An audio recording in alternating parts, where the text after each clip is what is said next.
Hi everybody, it's Tatiana, and today's installation of Vlogmas is a little bit of a funny story. Couple of things. Right before I was going to record this video, I went ahead and added some more subscriptions, people that posted videos today to my watch later. I cleared out my watch later yesterday. I was like 3 weeks behind. I'm finally current. I'm hoping I can stay current. But today, Denise from Denise D. Cooper Arts Books Life posted a video about how she's not going to the library for a year.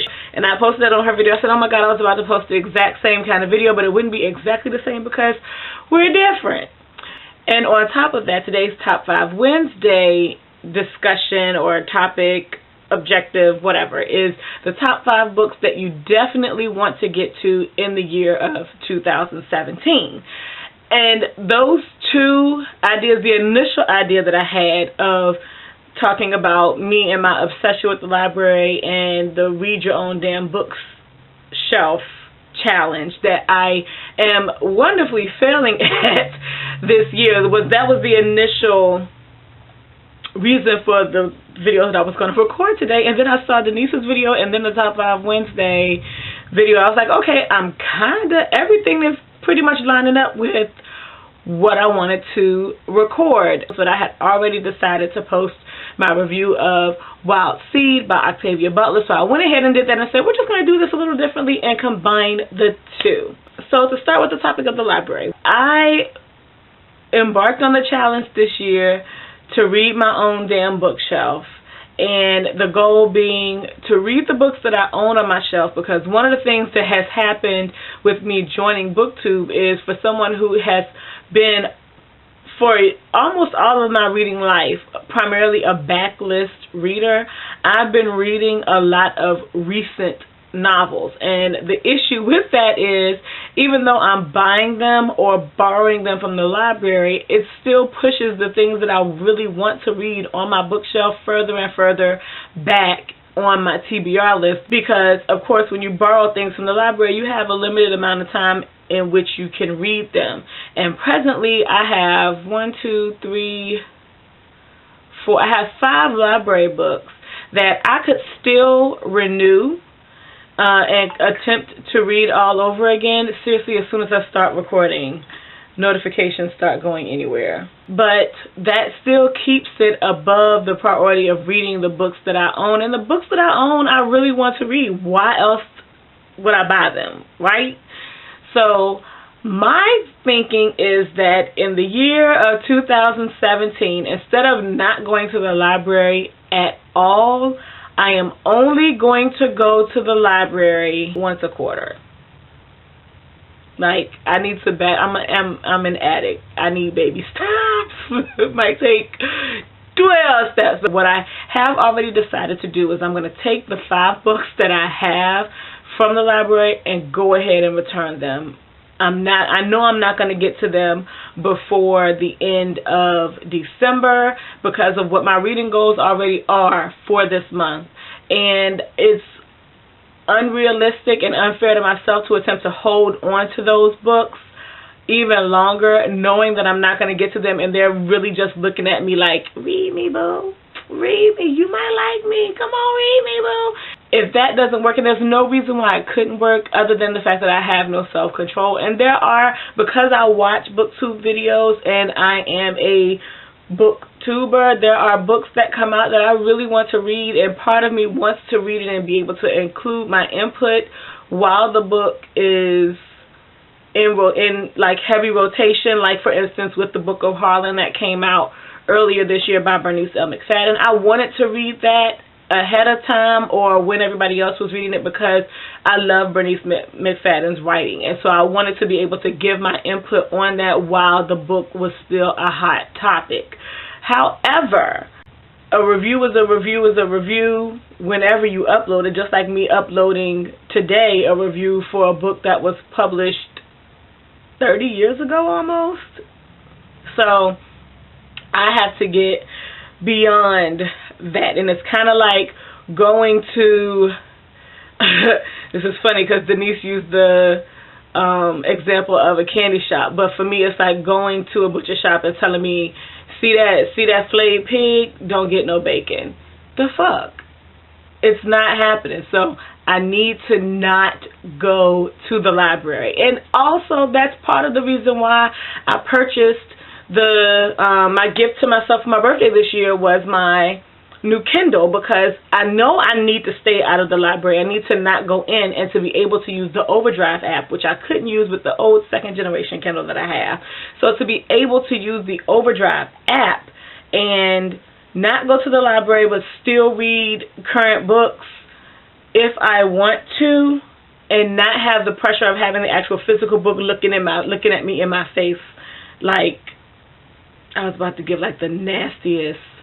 I'm not going to do that. Okay, next. Yeah, that's what needs to happen for 2017, because I have 1.5 double-stacked bookcases of books that I have not yet read. And the sad part about that is, a couple of years ago, I posted a video giving a list of showing all of the books that I own that I hadn't read at that time, and basically with the books that I've purchased new and going to the library, that list has not changed. That's crazy. Now, I'm not one of those people who think I can't have anything on my TBR shelf.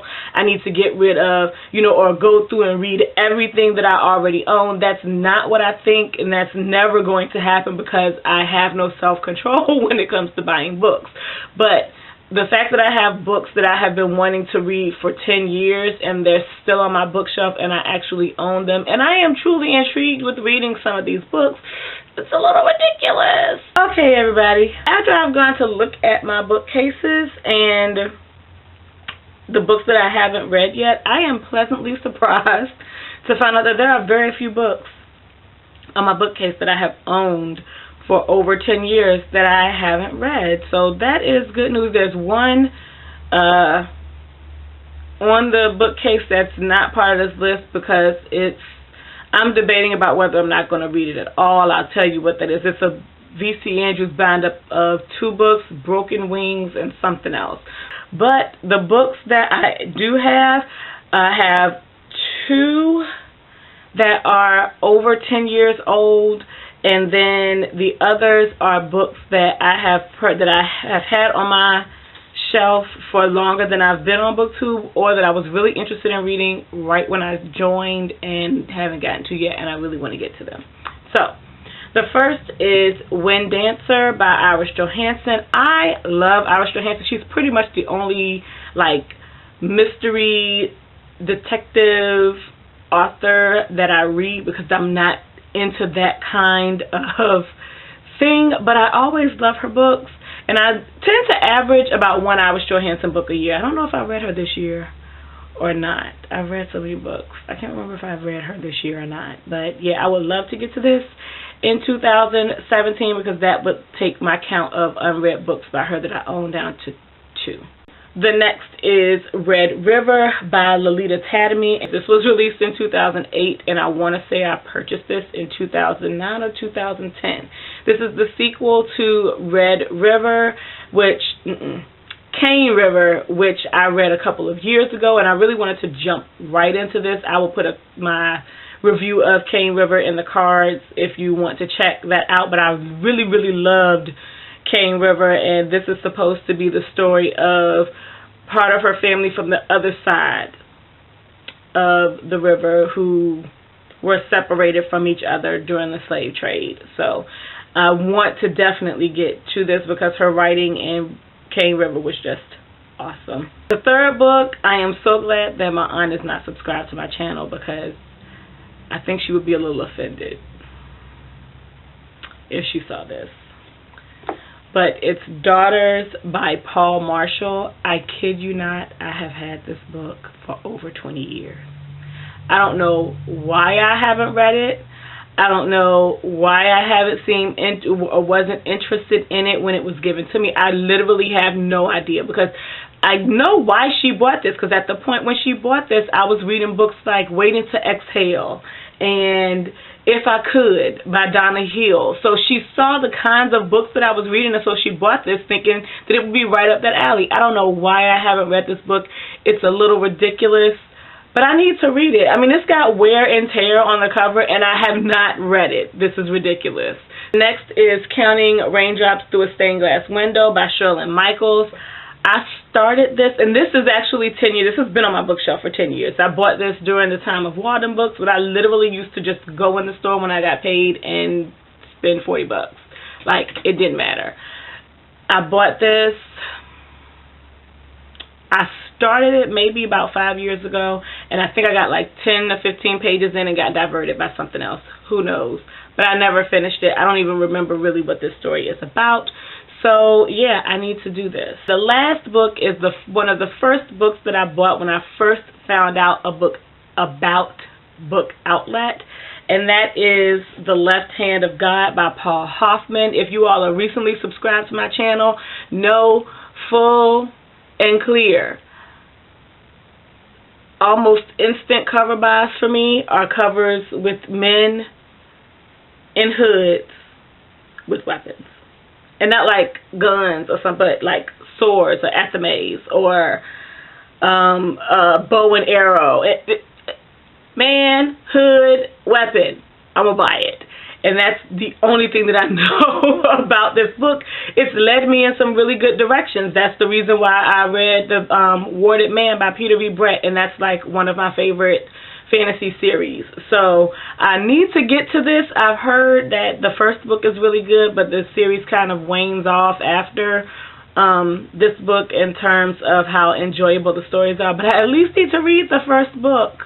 Those are 5 books of many that I definitely want to get to in 2017. I'm going to do a little something different with my goals for 2017. That video will be recorded later on in the month, the closer that we get to 2017, so like the closer we get to January 1. So, yeah, that's all that I got for today. Thank you for watching, and I'll see you tomorrow.